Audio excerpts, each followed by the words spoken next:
Bonjour, bienvenue à toutes et à tous sur Cocotte TV. Aujourd'hui, une nouvelle vidéo de présentation qui porte sur un boîtier, le tout nouveau DS200 d'Aerocool. DS pour Dead Silence, ça veut dire un silence de mort, un silence de plomb. C'est le programme de ce nouveau boîtier qui se veut être un boîtier dit silencieux avec gestion de la ventilation via un Rhéobus, affichage des températures et aussi isolation des panneaux latéraux. On se donne rendez-vous tout de suite, c'est maintenant, c'est sur Cocotte TV.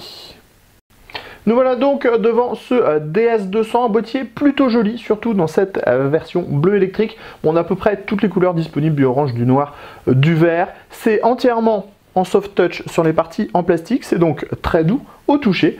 Un petit plus, toujours agréable. Au niveau des dimensions, on est sur 210 mm de largeur, sur 527 mm de longueur et 485 mm de hauteur. Le tout pèse 9,9 kg. On est au format ATX, bien sûr, avec cette slot d'extension à l'arrière. Allez, sans plus attendre, on commence à faire le tour de ce boîtier avec la face avant. On l'a dit, on est donc sur un revêtement entièrement en soft touch, bleu, noir sur les côtés, et les portes sont noires avec une peinture qui est plus classique et des portes en acier. On trouve deux baies 5,25 pouces ainsi qu'un petit logo Aerocool.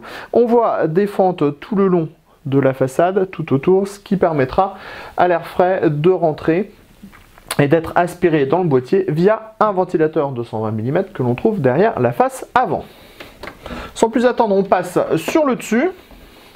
Alors le dessus, on retrouve le bleu électrique qui est vraiment très joli. On trouve ici une petite trappe, on appuie et ça permet d'accéder en fait à l'espace qui permettra d'installer deux ventilateurs en 120 mm ou deux ventilateurs en 140 mm, le tout étant compatible radiateur de water cooling en 280 mm maximum. On le voit, on a pas mal d'épaisseur sur le dessus, on pourra donc mettre les ventilateurs même en 140 mm sur le dessus et le radiateur en dessous, ce qui est toujours relativement pratique. À remettre en place, on le voit, c'est très simple. Hop, on appuie et c'est rebloqué. Ensuite, on a le panneau de contrôle. Alors, le panneau de contrôle, on a un plastique qui est brillant, donc ça change de matière encore une fois. On a les entrées-sorties audio, le reset, le power on, les diodes d'activité. Ici, on a le Rhéobus avec la sélection des degrés Celsius ou Fahrenheit, l'augmentation ou la réduction des tours minutes des ventilateurs, l'extinction des diodes et l'affichage LCD de la température. À droite, on a deux USB 2.0, deux USB 3.0. On passe maintenant sur le côté droit. Donc sur le côté droit, pas grand chose à voir, mis à part une porte noire, une peinture qui est plutôt de bonne qualité.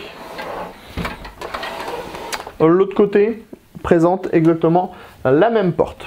On passe donc directement à l'arrière. À l'arrière, on va trouver deux passe-cloisons, l'emplacement en 120 mm avec son ventilateur, l'emplacement de la plaque Yoshide de la carte mère, 7 slots d'extension avec des caches qui sont ajourées et à base de mèche. Et enfin, on a l'emplacement de l'alimentation dans le bas. On le voit ici, on a le filtre à destination de l'alimentation qui est amovible. On va justement passer sous le boîtier. C'est encore une fois relativement bien fait. On a une partie en plastique qui est bien travaillée, qui est en soft touch, qui propose une large grille d'aération. Le tout est filtré par en dessous, on le voit. On a le filtre ici, comme ceci. Et on a 4 patins en caoutchouc pour réduire les vibrations.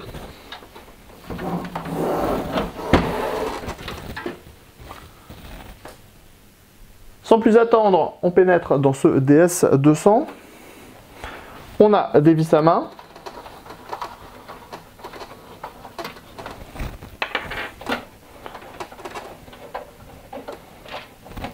Quatre vis à main. On tire les panneaux. Ces derniers se retirent très facilement. À l'arrière, on trouve un isolant sur les deux portes, isolant qui est à base de tissu.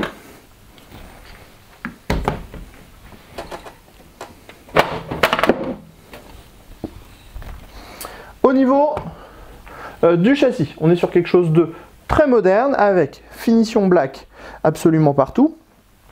On a également un accès backplate, donc pas de souci à ce niveau-là. On trouve aussi des passages avec des caches en caoutchouc. On a des passages dans le haut. Et on a une connectique très complète au niveau du réobus puisqu'on pourra gérer jusqu'à 5 ventilateurs. Sur la droite, on va trouver les baies 5,25 pouces. On en a deux. On a un système de montage automatique, donc sans vis et sans outils.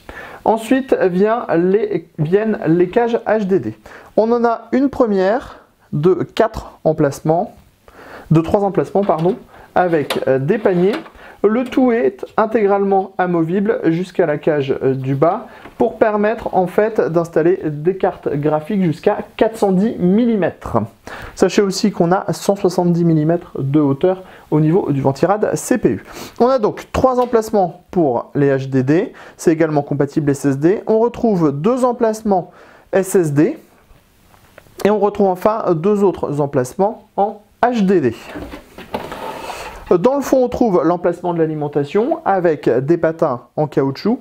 On retrouve nos 7 slots d'extension, le ventilateur de 120 mm et dans la partie haute, la grille avec de l'espace à l'avant pour pouvoir intégrer 2 ventilateurs en 120 mm ou 2 ventilateurs en 140 mm. On revient sur une petite erreur puisque nous avons parlé d'un ventilateur de 120 mm à l'avant, c'est en fait un ventilateur de 140 mm qui est présent. On pourra d'ailleurs en adjoindre un second. Et on voit que le tout est filtré directement à l'avant. Le filtre est amovible et il sera donc nettoyable. Et on le voit, le tout se remet en place très facilement. Au niveau du tarif, on sera sur une base d'environ 100 € pour un boîtier qui propose plutôt une belle finition, une matière qui est très agréable au toucher. Sur ce, on se donne rendez-vous très prochainement sur cocottland.com pour avoir un avis complet sur ce nouveau DS200 par Aerocool.